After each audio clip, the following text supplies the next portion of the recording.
Mumbai. Yes. Nalin Mehta, Managing Editor, Money Control, Bodhisattva Ganguli Group Consulting Editor, Network 18 would be with us. Sanjeev Srivastava, Senior Journalist, and Daniel Francis, Political Analyst who knows Mumbai and Maharashtra very well, all with us. Nalin, I begin with you. Is this the end of the Thackeray brand? This is a huge blow to the Thackeray brand. We are seeing a force majeure by the BJP in these elections, carrying forward the momentum from the Lok Sabha elections and from the Vidhan Sabha elections. This is the first time since the 1990s that the Thackerays are not going to be in power in the BMC. This is clearly a vote for the triple engine Sarkar. If you look at the winners of this election, politically, what are the 4 or 5 key takeaways? Takeaway 1, the big winner is Devendra Fadnavis. The BJP is clearly in the driver's seat, and this is a vote for a triple engine Sarkar. The big losers are the Thackerays, both Thackerays. If you look at the two Shiv Senas, Shiv Sena UBT and the other Shiv Sena and the Shinde faction, both have got about 32% strike rate. In terms of seats they contested, the strike rate is similar. Yes. The Shiv Sena UBT is doing better, but they are clearly not being able to pull their weight in an arena where they've always been in power for over 3 decades now. The INC, which went solo, is a big loser. Raj Thackeray and this whole idea of this Marathi Manus and all of that thing around that has clearly failed.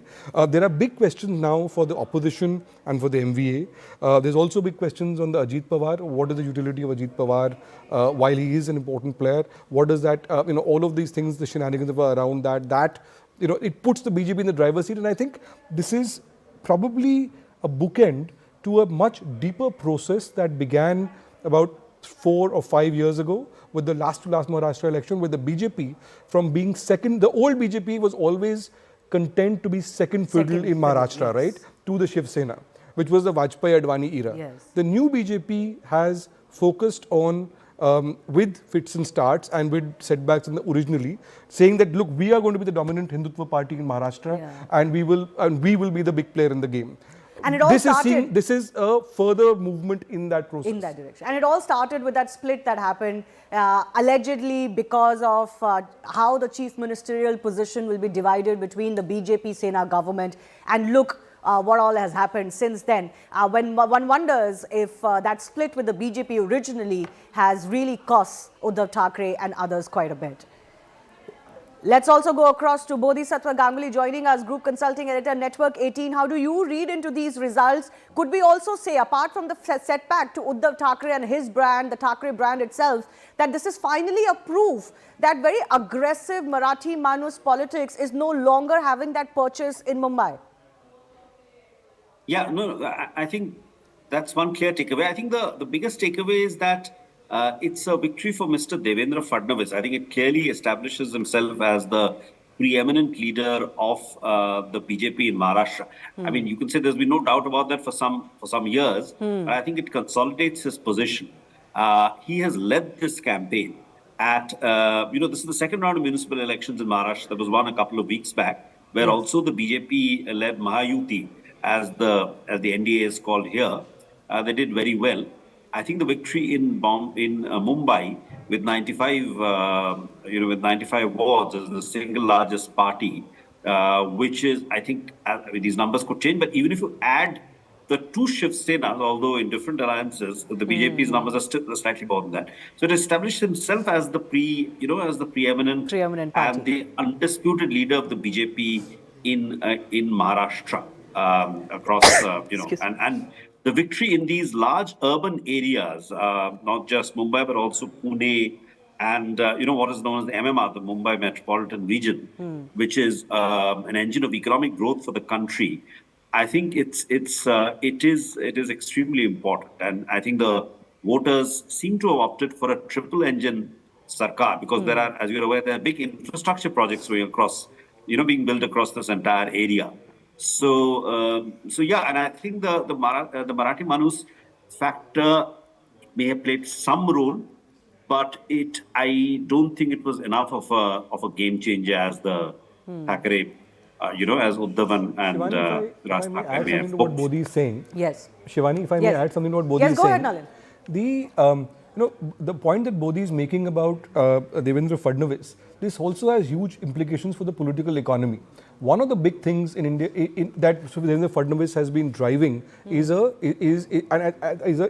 upliftment of the infrastructure and a whole bunch of investments and positioning of Maharashtra and getting much more investments and so on. Look at the budget of the BMC. Yes. About 74,000 crores is what they spend in a year. It's the largest municipality in Mumbai. Capex out of that is around 60%, about 43,000 crores. Having control of the BMC gives Devendra Fadnavis many more options in terms of the larger developmental play that he's positioning himself for as the Mr. Development of Maharashtra. Absolutely. You know, anywhere I went in Mumbai, there was one thing that everybody agreed on, that Mumbai needed a lot of infrastructure and it was falling behind for decades. But everybody, regardless of their individual, motivations and sidings, credited this government, which is the Mahayuti government, for delivery of those big ticket infrastructure projects. They had set themselves aside, at least in that. And one could argue BJP's main calling is exactly that delivery of big ticket infrastructure along with some welfare schemes nationally as well. Sanjeev Srivastava, do you think that was just too large a narrative to cut through, even for the cousins coming together or for the Congress fighting solo? See, we have seen time and again, Shivani, that when something is in a roll, it just keeps gathering momentum. That's what is happening with BJP, and the reverse is happening with the opposition. So the opposition, like we were speaking yesterday evening as well, the opposition right now looks discredited and fragmented. And also they don't have that urge or somehow the wherewithal to fight and win. So mentally also they have lost the plot during the course of post-2024 Lok Sabha elections, after the string of defeats. So, yes, the vote chori issue may be there, ECI partisan may be there, but at the end the result counts till you establish otherwise. So, we recently had certain other elections that were actually held on ballot paper. Even in those elections, the BJP did better. So, this whole vote chori narrative, it loses its, argument after a point. Yeah, Shivani, it really doesn't matter. The vote chori narrative may lose, but the ECI partisan narrative will never really go out of fashion. That will always stay, and it has some legs to stand on. But that's not the issue. I don't think that the BJP is winning because of vote chori or ECI being partisan, even if that was the case. So the opposition somehow has to now get back its act, have a narrative together. There are a few silver linings. I completely agree with whatever Bodhi and Nalin analyzed about Devendra Fadnavis, the infra push, the triple engine, all that is there. I'm just trying to move and see a little beyond that. Sure. So there is some good news, definitely.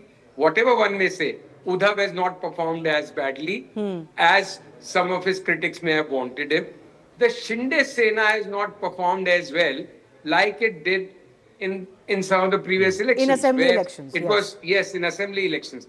So, Ajit Pawar, I don't know what options he has now. If the alliance was, suppose, Uddhav Thackeray plus Congress plus NCP, now you can talk about it till kingdom come. No, but is it true? Is it true? If you look at these numbers... No, but Sanjeev, if you look at these numbers, would it still hold true that if all of them had fought together, they would have been able to be victorious? I don't think so. See, Shivani, it is, frankly, you don't know the answer, I don't know the answer. Because what has not happened, it is not just the numbers, it's the chemistry, it's the message, it's the morale. When you are divided house and fighting with so many fragments and segments, these numbers... I think these numbers do some kind of credit to them. I was expecting Uddhav Thackeray, surely. Yes. So the numbers could have been worse. And if they were together, numbers may have been better, may not have been. Okay. Then we could have analyzed it. For analysts, hindsight is the best sight. So we can try and explain anything. Okay. But the issue is we don't know the answer. But BJP on a roll is something that now even a blind person and his uncle can see. Okay. That they are on a winning streak last 1.5 years, and the stain or whatever setback of 2024 Lok Sabha elections is now a distant memory. Nobody is talking about this being a weak government on two crutches, this, that. Because spring of victories has washed that away. Daniel Francis, two-part question. One, how would the Shiv Sena Shinde be looking at these results?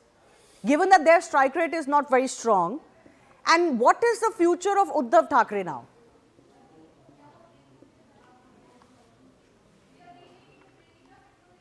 Daniel, I think your audio is muted.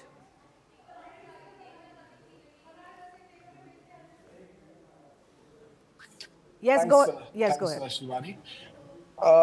There are places in which Shiv Sena Shinde faction is an ally of the BJP. For example, in Mumbai, if you see the last assembly election, the BJP had 34% vote share and Mr. Shinde had 20% vote share. I think that 54% is doing the magic even now. And there are places in which Mr. Shinde and BJP have fought against each other. So there are two types of results for Mr. Shinde. One is as an ally of the BJP and second is as a competitor of the BJP. So one has to analyze the competition part. The BJP overall is doing very well in the rest of Maharashtra. But in Mr. Shinde looks like holding Thane, yes. and Dombivli, these areas. In Mira Bhayandar, BJP is doing very well. And in Navi Mumbai, which was with the NCP earlier, which is Ganesh Naik, who then switched to BJP, the BJP is doing much better than many other parties. So, there are places in which they have fought and against each other and they have fought together. Together, the alliance still works. The vote, if Mr. Shinde's 20% vote was not there, I don't think the BJP strike rate would have been so good. What about Uddhav Thackeray, Daniel, very quickly? Uddhav Thackeray has a certain vote share, but not enough to, come to power in BMC on his own. The party, almost raked up issues of the 60s, 70s, 80s. Mumbai, they had no plan, aggressive plan to counter the BJP. They woke up very late. The only plan that they have is we have come together. How does it matter to the people of Bombay? People's expectation, aspirations are much higher. They were also seen as promoting their sons. They were seen as opposing critical projects like the metro. So going with the Congress party, compromising on their ideology. So the base of the party has shrunk, and they haven't been able to recover enough. But I'll come to discuss a little bit in detail of what Uddhav Thackeray will likely do, not do, given that this was a battle for survival. Very little choice for him. Very little choice for him. What are the choices for him? I'll come back to that.